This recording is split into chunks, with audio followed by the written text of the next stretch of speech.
Hey everyone, welcome back to my channel. Today I'm going to be doing a review of a modern pen, which is very new for me. Up until this point I've only done vintage ones, but this one's pretty special, so I'll give it a pass. Today we're going to be reviewing the Sailor Pro Gear Mini, which this particular one is actually a store exclusive to the Nagasawa pen store in Umeda, Japan, which was picked up for me by a very good friend, so I'm very excited to show it to you guys today. First off, we're going to do an overview of the pen. We're going to compare it to some other pens in terms of size and width and writing quality. Then we're going to do a writing sample with it, and then I'll give you my opinions on the pen as a whole. Let's get started with an overview of this pen's features. Alright folks, let's talk about the parts and features of the Sailor Pro Gear Mini, or as this iteration is called, it's actually the Nagasawa Penstyle Memo, but it's a Pro Gear Mini.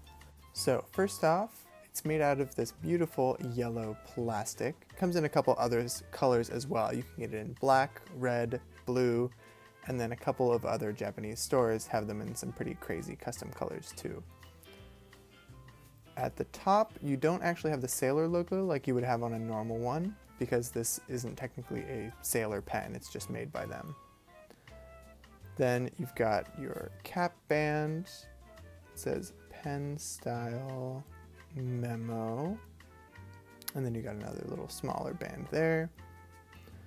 On the back, you have another band as well as some threads, and we'll get to that in a second. And then you got this clip here, pretty standard Sailor clip. So I'm gonna uncap the pen. Here we've got the nib. The nib is a 14 karat gold medium fine. As far as I know, these only come in medium fine, though I've heard you can also get them in extra fine, but this one is a medium fine. And you can see there it's got the Nagasawa rooster logo, and it says Kobe on there, although the store was in Umeda.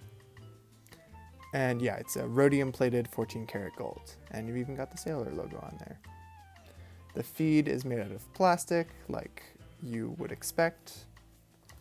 And then the threads at the back are actually so you can post the cap. And it's just one full turn to both attach it and also to cap the pen. So it's nice. You might think it's a pain to do that every time you want to write, but it's pretty quick. Posted, it's pretty comfortable in the hand. It's a pretty normal size pen at that point. One downside to the size of this pen is that you can only use Sailor cartridges. This one has been refilled with Sailor Apricot, of course to match the beautiful color, more or less. But yeah, you can only use cartridges, and these cartridges are kind of flimsy. But honestly, it's not that big of a deal because Sailor converters suck. You can get mini ones. Apparently there's going to be some at the San Francisco Pen Show, so maybe I'll do a follow-up on that. But yeah, basically you have to use cartridges if you want to use this pen. Now I'm going to do a size comparison with some other commonly known pens. So here is the Pro Gear Mini. Then I'm going to put it next to another Japanese pen. This is a Pilot Capless in blue. Next up we've got a Lamy 2000. Then a Lamy Safari. This is also a Japanese limited edition Safari, which is pretty cool. And finally, an Opus 88 Demonstrator, which is a very, very large pen. So you can see there, it's a small pen. It's meant for a pocket. It works really well as a pocket pen, but I'll get to more of that in my review of the pen. Next up, we're going to be looking at the writing sample. All right, now for the writing sample of the Sailor Pro Gear Mini.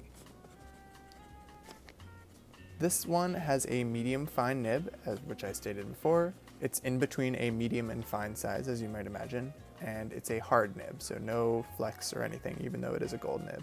And the ink I'm using today is Sailor Gentle Apricot, which is my favorite orange.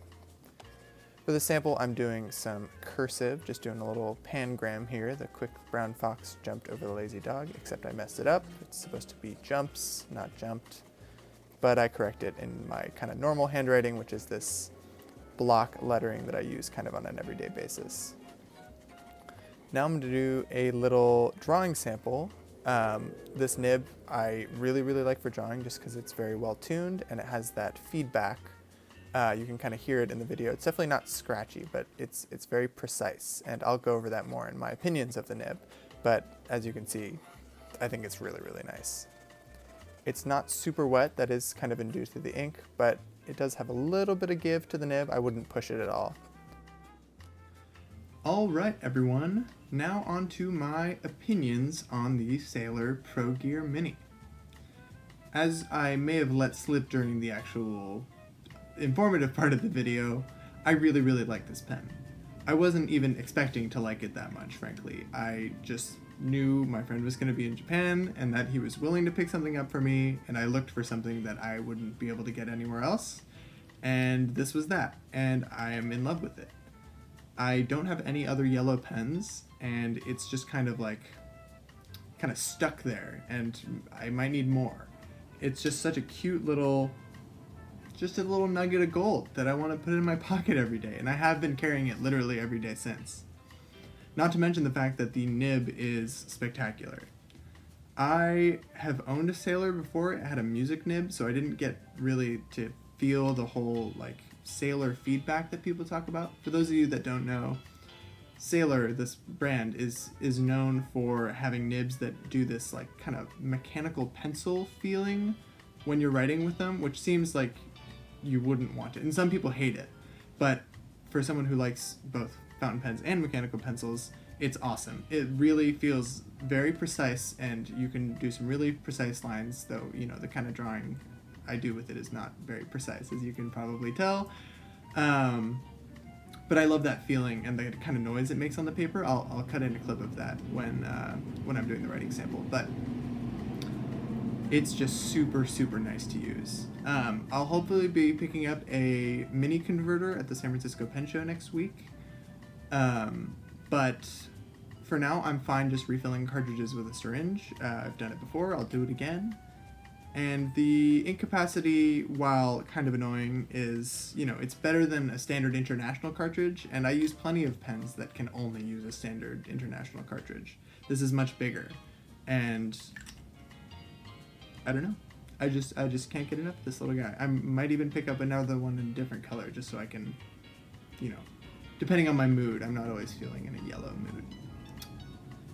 But yeah, anyway, I can't get enough of it. And I'd like to, I know you're watching, you who brought me back the pen, and I want to shout you out without formally outing you.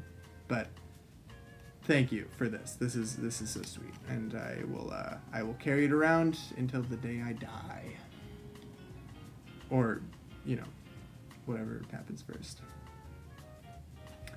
Anyway, thank you so much for watching. This has been a pleasure, and I hope you found it informative.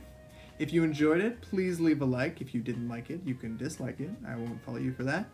And if you want to see more content like this, drop a comment, tell me, feedback, or just subscribe, and there will be more. I'm going to be cutting back to one video a week as the summer ends and I go back to college. But I will continue making videos, hopefully during the semester, and yeah, I'm excited to bring more content to you guys. Thanks.